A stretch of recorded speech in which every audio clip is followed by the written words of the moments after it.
Gracias, buenas tardes. Si me pasa la presentación. En primer lugar, me gustaría hacer un par de aclaraciones. A diferencia de mis colegas que me han antecedido en el uso de la palabra, yo tengo más dudas que certezas y tengo más preguntas que respuestas, y sí me gustaría que quedara claro. Es mi primer acercamiento al tema desde mis perfiles de práctica y litigante, pero realmente ha sido una experiencia muy interesante porque me ha generado una serie de inquietudes. Encontramos, si fuese posible hablar o agrupar las enfermedades, creo que difícilmente podemos encontrar algún grupo de enfermedades que impliquen mayores condiciones de vulnerabilidad que las enfermedades mentales, por una multiplicidad de factores, empezando por la construcción social que se da en torno a las enfermedades mentales. Todavía existe gente que piensa que son castigo divino, que son una serie de situaciones. Entonces, las construcciones sociales, los estigmas que hay en torno a las enfermedades mentales en sociedades particularmente como la mexicana, donde es un tema que generalmente se esconde, no se discute, el anquilosamiento de los modelos asistenciales de atención psiquiátrica. Yo creo que es de todas las especialidades médicas donde hay mayor retraso en el desarrollo de modelos asistenciales es en el tema de la psiquiatría. La insuficiencia de recursos económicos, que es concomitante a cualquier tipo de enfermedades en países como el nuestro, tratándose de las enfermedades mentales, yo creo que es algo todavía más evidente. Hay una incertidumbre en definición, por llamarle de alguna manera, en las áreas de expertise médica. Todavía hay actualmente una discusión sobre si esto corresponde a los psiquiatras, si corresponde a las neurociencias, si corresponde a los neurólogos. Buscaron ustedes para saberlo y yo para contarlo. Mi primer contacto con un grupo colegiado médico hace más de 25 años fue con la Asociación Psiquiátrica Mexicana en un congreso donde en aquellos años se discutía, y el objetivo del congreso era analizar la terapia electrocompulsiva. Y si bien es cierto que estamos hablando de 25 años, a mí jamás se me ha olvidado que la mitad de psiquiatras sostenían y juraban que no servía para nada, y la otra mitad sostenían que era un recurso terapéutico válido, y sin embargo lo hacían. Bueno, yo creo que esta indefinición en el tema de las enfermedades mentales es característica particularmente de las enfermedades mentales. Esto ha tenido un impacto en el desarrollo de nuevos fármacos. Curiosamente, por alguna razón, no hay una gran labor de investigación ni gran interés de los laboratorios para investigar nuevos fármacos, y esto únicamente lo pongo como contexto. Encontramos que la Corte Interamericana hoy en día, creo que no hay abogado que se precie de estar actualizado, que no se sienta obligado a citar alguna sentencia de la Corte Interamericana. Por ejemplo, la Corte Interamericana de Derechos Humanos habla de que las enfermedades mentales presentan una vulnerabilidad intrínseca, en un caso de Jiménez López contra Brasil, y aquí es una sentencia interesante porque de 2006 se desarrolla el tema de una serie de deberes del Estado que se ven reforzados tratándose de enfermos mentales por sus propias condiciones. Aquí el interés de la cita más que da a entender que estamos actualizados es que yo no estoy necesariamente de acuerdo con que haya una vulnerabilidad intrínseca. Yo creo, y es parte de ese punto central de mi ponencia, que tratándose de las enfermedades mentales, en gran parte esta vulnerabilidad es extrínseca y en gran parte es atribuible a la bioética y al derecho. Adicionalmente, encontramos que esa situación de vulnerabilidad, que es típica o característica de las enfermedades mentales, suele verse la práctica potencializada cuando concurren otra serie de factores que también son condiciones de vulnerabilidad, tales como la pobreza, el género, la edad, la orientación sexual, o el padecer una o varias enfermedades que por sí mismas traen su propia carga de vulnerabilidad. Pensemos, por ejemplo, en un enfermo mental o un varón que sea homosexual, que esté infectado con VIH, esté infectado con tuberculosis. Ahí tenemos 3 o 4 condiciones que se potencializan entre sí. Como yo les decía, parte de mi hipótesis, después de haberme acercado por primera vez a este caso, es que el tratamiento que la bioética y el derecho dan a las personas que padecen de enfermedades mentales es inadecuado, y este trato inadecuado por sí mismo agrava y potencializa este grado de vulnerabilidad. Encontramos que en las enfermedades mentales existen una multiplicidad de enfermedades mentales de todo tipo de tamaños, por decirlo de alguna manera, de intensidades de frecuencia. Tendríamos que atender a esta afectación diferencial dependiendo de no lo mismo una psicosis maníaco-depresiva que un trastorno compulsivo, que una personalidad bipolar, y que esto difícilmente encuadra con esta dicotomía de la autonomía desde el punto de vista de la bioética o la competencia legal.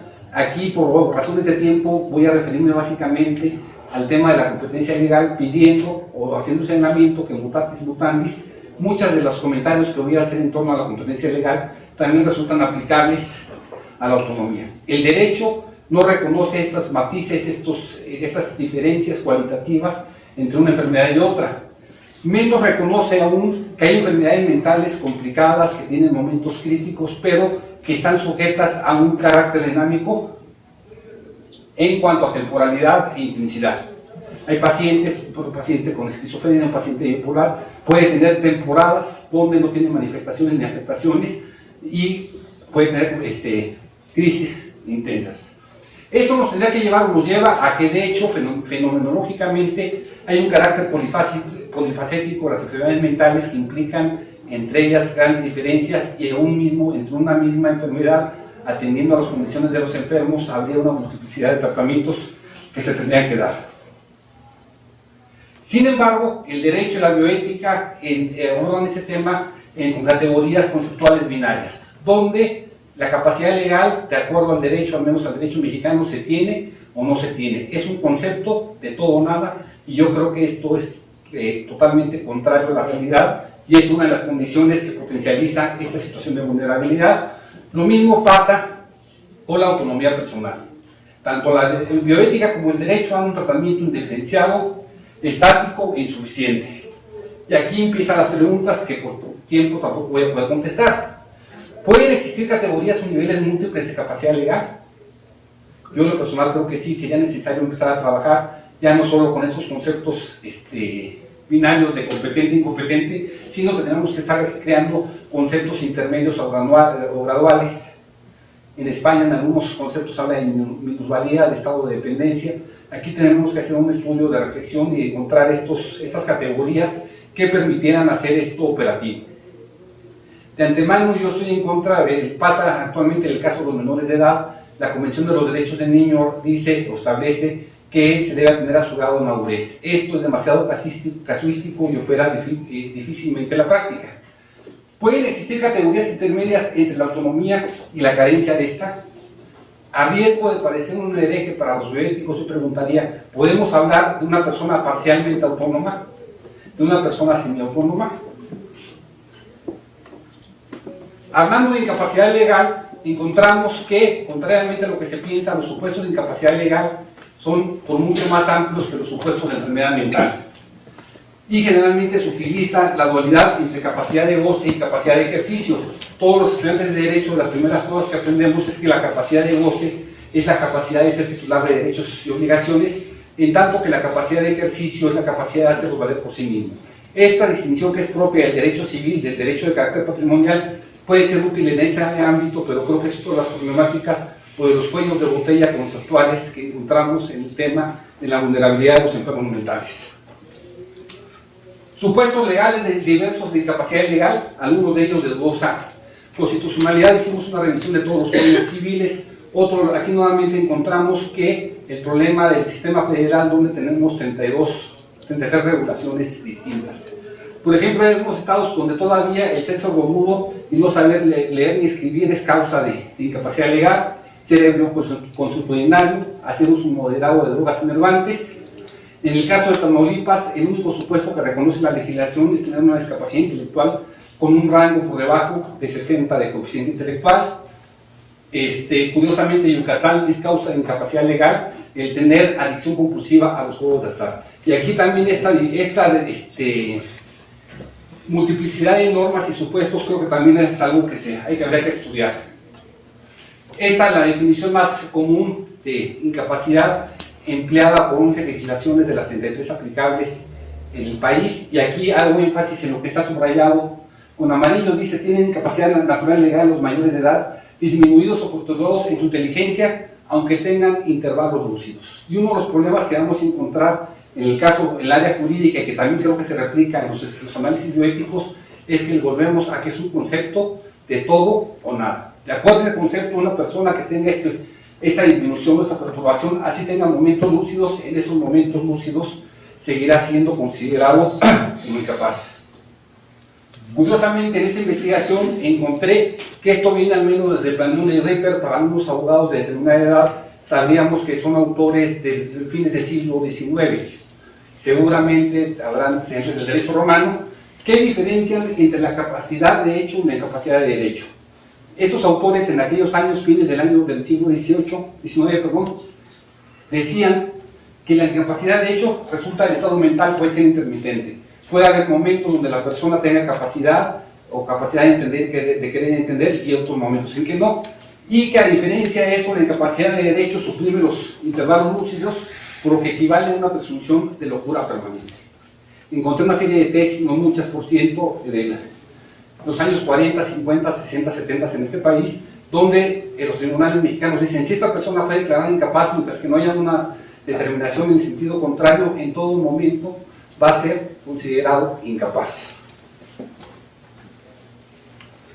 Esto de alguna manera ha tratado de empezar a ser subsanado con reformas de los años de 2011 y 2013 a la Ley General de Salud, que tiene sus bemoles. Encontramos, por ejemplo, que en el artículo 74 bis hace una proclamación de los derechos de las personas con trastornos mentales. Algunos de estos derechos son de perogrullo, a la mejor atención disponible, a contar con un representante, al consentimiento informado de la persona o su representante, a que únicamente les sean impuestas las restricciones necesarias para garantizar su protección, a que el tratamiento que reciba esté basado en un plan prescrito con historial clínico. Vamos, esto yo creo que no sería necesario que la ley lo estableciera, a no ser objeto de tratamientos irreversibles o que modifiquen la integridad de la persona, a ser tratado y atendido en su comunidad o lo más cerca posible a la confidencialidad de su expediente. Si bien esto es cierto que es un primer avance, el problema que tenemos es que, como yo les decía, la regulación de la incapacidad es una materia local. Entonces, lo que determine o regule la legislación en materia de salud no resulta del todo aplicable o resulta muy complejo aplicarlo.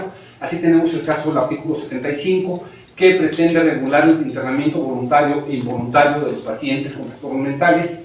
Dice que se debe ajustar a los principios éticos, debe ser solicitado por familiar, debe haber una validación de un médico calificado. Curiosamente, aquí la ley no nos dice qué debemos entender por un médico calificado: es un psiquiatra, es un neurólogo, es un médico general.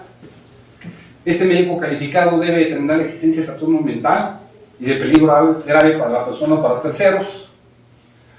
Debe ser notificado al representante de la persona y a la autoridad judicial, y aquí encontramos el problema de siempre. La Ley General de Salud Federal está determinando que se notifique a la autoridad judicial. Sin embargo, la autoridad judicial es de carácter local, y aquí tendría que estar regulado en los códigos de procedimientos locales este procedimiento. Curiosamente, este procedimiento omite regular el tratamiento involuntario, que es diverso al internamiento y que en ocasiones puede implicar un mayor grado de complejidad, porque nos lleva al tema de los tratamientos médicos impuestos.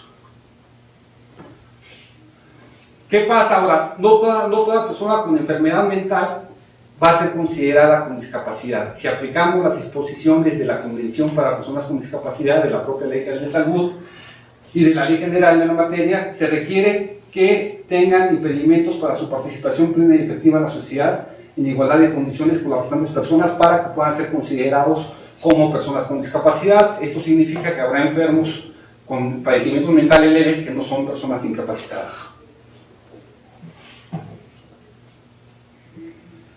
Y aquí siguen las preguntas de mi parte. ¿Existe discriminación por indiferenciación con un tratamiento jurídico uniforme a las personas con enfermedad mental? Volvemos a lo mismo: el sistema jurídico mexicano da un tratamiento de todo o nada. De poco sirve que sea un retraso mental severo, que sea Alzheimer, que sea personalidad bipolar, esquizofrenia, que sea un trastorno obsesivo compulsivo. El sistema jurídico les da un tratamiento único, uniforme, y aquí la pregunta sería si esto en sí mismo no implica una forma de discriminación. Otra pregunta: ¿existe discriminación por indiferenciación por una homologación de la discapacidad por enfermedad mental con otras formas de discapacidad? Hace rato Ingrid hablaba de que esta convención, en su opinión, era básicamente aplicable a personas con discapacidad con enfermedad mental. Yo sostengo, respetando la opinión de Ingrid, lo contrario, creo que inclusive sería cuestión de pensar si no se requiere una convención que atienda a la especificidad de las enfermedades mentales. Aquí está incluida la esquizofrenia. Sí. Sí. En la clasificación de enfermedades, que también es un tanto cuanto complejo identificarlas, pero sí está. Vuelvo al artículo 12 de la Convención sobre los Derechos de las Personas con Discapacidad. También hace rato Ingrid mencionaba que en su opinión esto resuelve el problema. Yo estoy en desacuerdo. ¿Por qué? Porque este artículo utiliza el concepto de capacidad jurídica en los parágrafos 2, 3, 4 y 5 con distintas concepciones o acepciones jurídicas, de modo tal que es muy difícil distinguir entre capacidad de goce y de ejercicio. Lo único que hace esta ley es, este artículo habla del deber de proporcionar salvaguardas adecuadas y efectivas que deben ser proporcionales al grado de afectación de derechos y sujetas a exámenes periódicos por autoridad judicial. Esto y nada, con todo respeto, volvemos a lo mismo, la práctica es muy pobre. Actualmente hay un caso de la Corte que atrajo la Corte de un joven que tiene síndrome de Asperger, que entiendo que es una forma de autismo que puede tener diversos grados. Y la Corte decide resumir la competencia, y la Corte en esta sentencia se formula 5 preguntas, 4 de ellas son las siguientes. ¿Cuál es el significado del concepto de discapacidad inmerso en el artículo 450? Que es parecido al que hace rato mostré. ¿Qué se debe entender por capacidad en términos del artículo 12, fracción 2 de la Convención? El régimen de estado de interdicción y de incapacidad legal de un sujeto con padecimiento mental respecta y cumple las obligaciones internacionales impuestas en las convenciones americanas y de discapacidad. Transgrede los derechos humanos a la dignidad humana, igualdad y no discriminación, el que se pueda declarar de manera general y sin diferenciación alguna en razón de su padecimiento que una persona que sufre un trastorno mental carece de capacidad de ejercicio. Yo a estas preguntas agregaría una multiplicidad, por ejemplo, las condiciones y supervisión de internamientos y o tratamientos involuntarios. ¿Es posible regular voluntades anticipadas y revocables para tratamiento psiquiátrico? Porque la sola regulación de una voluntad anticipada, si esa fuera revocable, no tendría mucho sentido. Deben permitirse las manifestaciones anticipadas de voluntad por parte de personas con determinadas limitaciones de capacidad legal. Aquí uno de los problemas es que tradicionalmente el derecho para que uno pueda nombrar un representante es que uno tiene que ser plenamente capaz. ¿Qué pasa? Quizá yo soy de la opinión que con estudios serios se podrá documentar determinado grado de incapacidad y eso va a lugar a que uno pudiera delegar la representación con esa misma capacidad. La cesación temporal de capacidad legal sujeta a condición resolutora. ¿Qué pasa si yo tengo esquizofrenia o tengo tratamiento bipolar? ¿Qué tan válido sería regular? Y yo en un estado de lucidez regular, a que al momento de entrar en crisis mi tutor sería mi padre, mi hermano, o que estoy dispuesto a recibir tratamiento. ¿Es posible hablar de un estado de incapacidad legal parcial? ¿Qué riesgo del casuismo? Las categorías, siguen las preguntas, se los advertí, las categorías de capacidad de goce y de ejercicio son aplicables a los derechos humanos. ¿Acaso no hay derechos humanos cuya imposibilidad de ejercitarlos por sí mismo implica la inexistencia del derecho? ¿De qué sirve que se proclame el derecho al voto o el derecho a la libertad de expresión de una persona que mentalmente no está en condiciones para hacerlo? Creo que el tema de las enfermedades mentales, y termino en 2 minutos, es que también nos lleva a la discusión de los límites a los derechos humanos. Ejemplo, libertad sexual y libertad reproductiva. Habría que dar toda una discusión hasta dónde, tratándose sobre todo de algún tipo de enfermedades mentales donde no existe capacidad de autodeterminación sexual, podemos seguir postulando falsamente que hay un aspecto de universalidad de derechos. Finalmente, termino citando a Sergio García Ramírez, esto no lo voy a leer, en este mismo caso la Corte Interamericana en un voto razonado, donde él hace énfasis de su preocupación por el respeto de los derechos humanos. Para acabar, creo que sí quedé convencido de que hay severas deficiencias desde el tratamiento de discusión tanto jurídica como bioética del problema de las enfermedades mentales y que esto lamentablemente potencializa bastante la situación de vulnerabilidad. Gracias.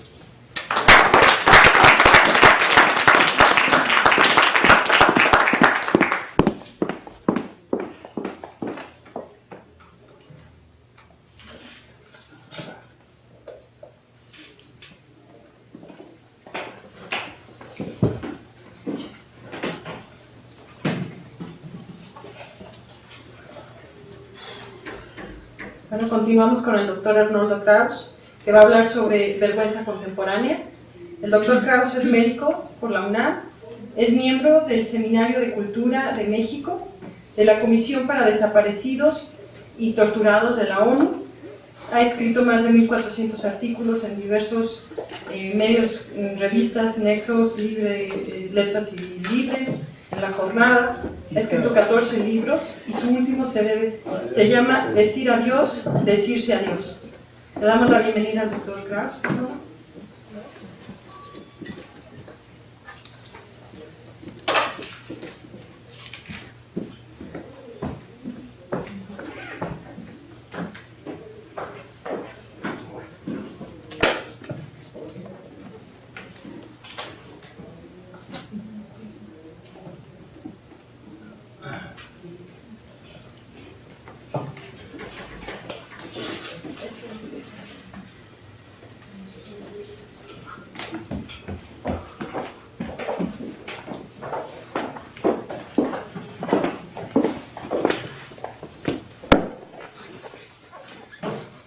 Bueno, buenas tardes, ya pasé las pruebas de los micrófonos, ahora a ver cómo sigo con los que siguen.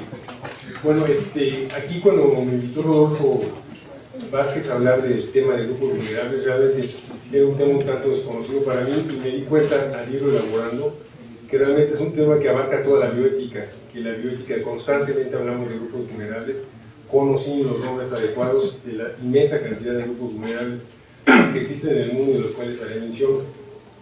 Intentando no pasar de los 20 minutos, voy a leer en lugar de acostarme en el diván y estar divagando como suelo hacerlo cuando hablo sin apuntes. Quizás la primera nota que debo hacer es preguntarles y preguntarme cuando queremos hablar de conocimiento y bioética, es si la bioética tiene que cuestionar si el conocimiento realmente es neutro, como se dice, porque todos afirmamos que el conocimiento es neutro, o si realmente se está haciendo un mal uso del conocimiento, un mal uso que desfavorezca a los grupos vulnerables, que es lo que voy a hablar. Me gusta repetir con frecuencia una idea de Peter Singer, que fue nombrado anteriormente, un bioeticista muy conocido para nosotros, en donde él siempre hace un balance entre lo que es la ética como tal y lo que defiende la ética contra la ciencia. Él siempre decía que la ciencia puede hacer todo, puede conocer todo, puede proseguir, pero con frecuencia no se pregunta si es correcto o no lo que se está haciendo desde el punto de vista de la ciencia. Y en cambio la ética, que debería ser la contrabalanza, la otra parte de la balanza, es una ciencia o es una filosofía que sabe que se puede hacer todo, pero que se pregunta si tiene sentido hacer todo. Esa balanza a mí me encanta repetirla, y ahora yo replantearía la balanza. La haría por un lado con el plato de la ética, diciendo lo que ya mencioné, y por el otro lado contraponiéndolo con el conocimiento, no con la ciencia, sino preguntar si el conocimiento realmente debe de adecuarse, debe de justificarse, debe escalonarse en un mundo tan dispar y tan injusto como el que tenemos. Muchos de los quehaceres de la ética en general, de la ética médica en particular y de la bioética, tienen que ver con la generación y creación de grupos vulnerables por esa falta de uso adecuado del conocimiento, por esa falta de distribución adecuada del conocimiento. Yo siempre me pregunto si el conocimiento debe tener entonces ciertas prioridades, y hablando de esta balanza, la cual ahora planteo y les comparto con ustedes, si hay prioridades o no en el uso y la justificación de buscar conocimiento y de hacer conocimiento. Por supuesto que para los que perdieron ahorita casa y todo su patrimonio en el desastre de Guerrero, pues el conocimiento y la aplicación del conocimiento sí debe justificarse a partir del uno de ellos contra el uno de lo que se investiga en otros sitios como el NIH en Estados Unidos. Entiendo que esto es un dilema que no vamos a acabar de responder nunca, pero desde mi punto de vista yo creo que el conocimiento debe tener apellidos como justicia, como ética, como dignidad, cosas de las que hablamos acá. Entonces creo que una labor de nosotros, a los que nos interesa la bioética, sería replantear si el conocimiento debe tener prioridades o no, pensando en los intereses fundamentales de la ética, que es el otro, que es el de enfrente. Intitulé a mi pequeña ponencia Grupos Vulnerables y le subtitulé Ética y Vergüenza Contemporánea. 3 propuestas iniciales que comparto con ustedes. La primera: aunque no existen listados oficiales en algunas naciones, el número de personas pertenecientes a grupos vulnerables supera o iguala a quienes no lo son. Muchos países de África y Haití son ejemplos en donde hay más prevalencia de grupos vulnerables que de no vulnerables. La segunda propuesta habla de que los grupos vulnerables existen, por supuesto, desde siempre. Su reproducción y la emergencia de nuevos subgrupos la determina la fragilidad de la sociedad y la cambiante realidad humana. Tercera y última propuesta que comparto con ustedes. Quienes manejan el poder, ya sea económico, territorial, médico, político, religioso, generan muchas veces con intención, aunque sea en forma soterrada, la creación de grupos vulnerables. Las tres propuestas anteriores son solo ideas en busca de nuevas ideas, en busca de apoyo o disenso por parte de los que me escuchan. Hace tiempo yo he estado elaborando lo que le he llamado el diccionario de las infamias del ser humano. Es un diccionario un tanto borgiano donde he incluido una serie de palabras que tienen que ver con los quehaceres cotidianos y con lo que leemos cotidianamente en los periódicos. Muchos de estos términos tienen que ver con el concepto de vulnerabilidad. Menciono unos: semaforistas, ninis, levantados, narcomantas o desaparecidos son solo algunos ejemplos. El diccionario se alimenta conforme aumenta la ignominia. Los apelativos anteriores no se apegan a la definición del término vulnerable de la Real Academia de la Lengua Española, la cual cito. Dice el diccionario: vulnerable, que puede ser herido o recibir lesión física o moralmente. Fin de la cita. La definición desde mi punto de vista es corta, inadecuada y extemporánea. En 2013, el listado de grupos vulnerables es muy largo. Enumero a vuelapluma algunos, son muchísimos. Los enumero rápido por el tiempo. Refugiados, desplazados, viejos, enfermos de SIDA, indígenas en incontables países, drogadictos, niños en situación de la calle, indígenas encarceladas por abortar, enfermos pobres, jóvenes sin oportunidad de estudiar, trabajadores migrantes, trabajadoras domésticas, campesinos, dependientes de las ayudas para sobrevivir, homosexuales y transexuales, no solo en países árabes, sino también en Occidente, como lo acabamos de ver en Francia y en España. Niños huérfanos en África, cuyos padres murieron por SIDA, en México los familiares que buscan a sus desaparecidos y exigen justicia, los desaparecidos vivos pero desaparecidos, las jóvenes sometidas a prostitución, los pobres encarcelados sin derecho a justicia y por supuesto un largo y muy largo etcétera que ustedes pueden completar. Destaco como causas subyacentes de vulnerabilidad a la pobreza económica y a la pobreza social que sufren las personas desprovistas de educación y voz por no tener dinero. Educación y voz son temas muy importantes cuando hablamos de quién tiene derecho a la ética y quién no tiene derecho a la ética. Carecer de dinero y educación son temas, por supuesto, de la bioética. Pobreza económica y expolio ético explican esa realidad. Unas palabras sobre pobreza y vulnerabilidad y otras más acerca del fracaso de la ética. La pobreza inútero, llamémosla desnutrición cerebral, margina al afectado al minar sus capacidades cognitivas. La pobreza hereditaria, llamémosla injusticia y expolio ético, margina a las personas para competir y ejercer su derecho a estar inconformes. La miseria en la que perviven miles de millones de personas los subsume y convierte en víctimas. Poco o nada puede hacerse cuando guerras, sequías, guerrillas y problemas étnicos son los enemigos. Indignidad y pobreza implican vivir debajo del umbral de calidad de vida, asumir dictados ajenos y abandonar el hogar. Un estudio muy reciente publicado en la revista Science en marzo de 2013, encabezado por la doctora Magni de la Universidad de Warwick y que también tenía colaboradores en Inglaterra, Estados Unidos y Canadá, demostró por medio de la ciencia lo que la realidad, gracias a sus instrumentos cotidianos, comprueba día a día. Dice Magni y el estudio: la pobreza disminuye 13 puntos el coeficiente intelectual y produce mermas semejantes en las personas a las que minan las vidas de los alcohólicos crónicos. Los pobres, continúa el estudio informando, gastan tiempo y energía en la resolución de problemas inmediatos, como pagar deudas económicas, disminuir gastos cotidianos y solucionar problemas caseros ocupa la mayor parte de su energía. Ese esfuerzo les impide educarse, entrenarse y manejar su tiempo, es decir, los convierte en personas endebles y no competitivas. El término trampa de la pobreza hace alusión a ese entramado. Trampa de la pobreza proviene del término trampa epidemiológica, del cual hablaré si acaso tienen alguna pregunta después. No contar con medicina preventiva, no tener facilidades para acudir a citas y carecer de los elementos suficientes para ejercer una paternidad y maternidad adecuadas son partes de la trampa.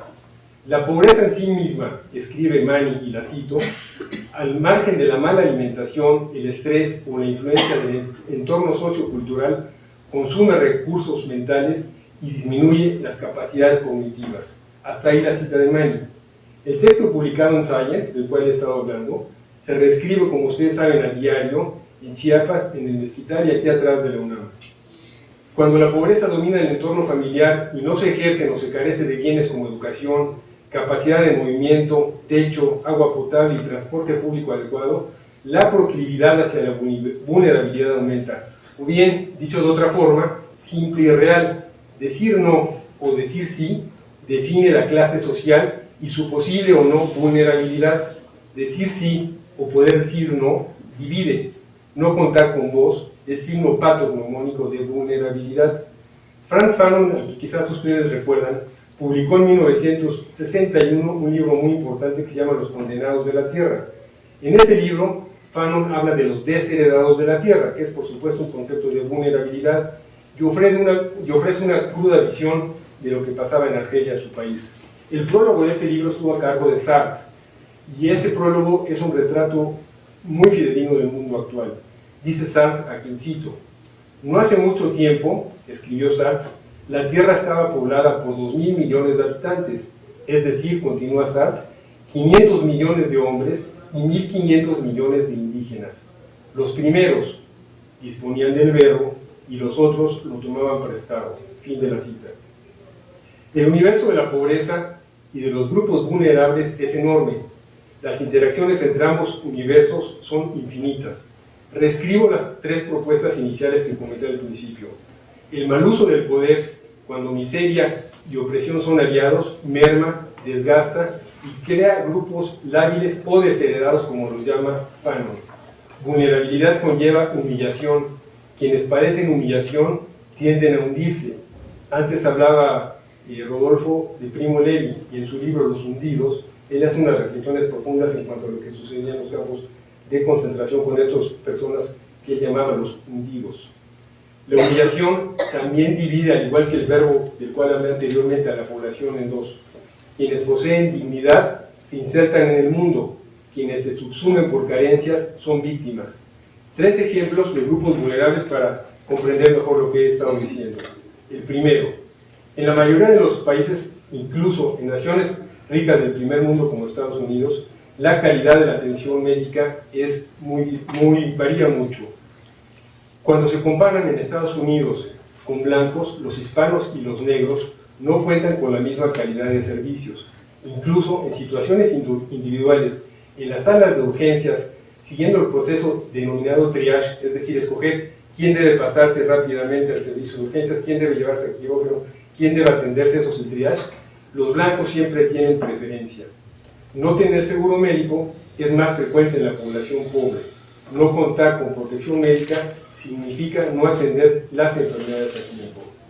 El binomio enfermedad y pobreza, un binomio muy común en México, es un cáncer diseminado, quizás de los peores que yo conozco, un cáncer agresivo, metastásico, que le resta a las víctimas las posibilidades de competencia. La dupla pobreza y enfermedad es uno de los mayores problemas de la humanidad. La suma de ese binomio no es aritmética, es geométrica. El futuro y adscripción de quienes nacen pobres son, por supuesto, los grupos vulnerables. Niños en situación de la calle, prostitución infantil, drogadicción o trabajar en el campo desde la infancia son fenómenos cada vez más comunes. Llamarlos o no grupos vulnerables, amén de las diatribas y estupideces del neoliberalismo, es una cuestión meramente ética. Segundo ejemplo, abandonar casa y país de origen es un fenómeno tan viejo como la historia de la humanidad. Lo añejo del problema aviva el tuerto y expone las torpezas del género humano. Quienes abandonan su historia y tierra dejan algo malo, dejan la muerte, dejan las violaciones, en busca de algo menos malo. Repasar las imágenes actuales de los sirios que dejan sus casas en Siria, por supuesto, o revisitar Darfur, donde se comete en vivo un genocidio, ejemplifican el sufrimiento de refugiados y desplazados. Los refugiados apuestan sin certezas, apuestan a la posibilidad de salvaguardar la vida, se alejan de la muerte para instalarse en un ámbito inseguro con la idea de preservar la vida propia y con suerte la de la familia. La ACNUR, como ustedes saben, es la agencia de la ONU encargada de los refugiados. En 2013 alcanzamos el récord en número de refugiados. Cito, hay 44 millones de refugiados, de los cuales 16 millones son refugiados, esto es, personas que abandonan sus fronteras, 27 millones son desplazados internos, es decir, personas que abandonan su hogar, pero no su país, y cerca de 1 millón son personas en busca de asilo. A las cifras anteriores deben agregarse entre 4 y 12 millones, la variación depende de la fuente citada, de personas apátridas que viven en 64 países. Refugiados, desplazados, asilados y apátridas son grupos altamente vulnerables, sin dinero, sin trabajo, sin posibilidad de movimiento. Esos seres humanos conforman subgrupos diferentes por abajo del umbral de lo que llamamos dignidad. Hay una pregunta que comparto con ustedes. ¿Cuál es el término, pregunto, adecuado para describir a un ser humano que ha sido despojado de su autonomía, libertad, casa y dignidad? Recuerdo, y quizás ustedes también la recuerdan, una fotografía de un niño de aproximadamente 2 años, tomada en Darfur hace aproximadamente 1 año, al cual se le ve caquético, doblado, apenas respirando, casi sin vida, se puede entender al ver la fotografía, inmóvil, y quizá vigilando muy de cerca, más o menos a 1 metro por un buitre, seguramente en espera de la muerte del niño, en espera del último suspiro del niño. Los refugiados huyen de los conflictos armados y sociales de su país y de violaciones a los derechos humanos. Los desplazados internos conforman otro grupo, y este es un grupo muy dramático. En Colombia la cifra asciende aproximadamente a 4,5 millones de personas. En México, donde información gubernamental y mentiras son sinónimos, se calcula que hay nada más 300,000 refugiados, lo cual yo creo que es mucho más la cifra. Estos son los refugiados que vienen dejando sus casas, desplazados, a partir de la guerra contra el narcotráfico. Muchas familias, sobre todo en el norte, dejan todo con tal de salvaguardar la vida. La deriva asociada al desplazamiento forzoso los convierte en presas fáciles, ergo en grupos vulnerables. Tercero y último ejemplo del cual ya se habló ayer. Al hablar de aborto, riqueza y pobreza demarcan 2 poblaciones también diferentes. Dentro de las pobres, de las mujeres pobres, las indígenas conforman otro subgrupo. Aunque en muchos casos no es fácil diferenciar entre aborto involuntario y voluntario, encarcelar a mujeres indígenas por el delito de abortar es frecuente. 17 estados, no sé si ya son 18 porque van aumentando rápidamente, penalizan el aborto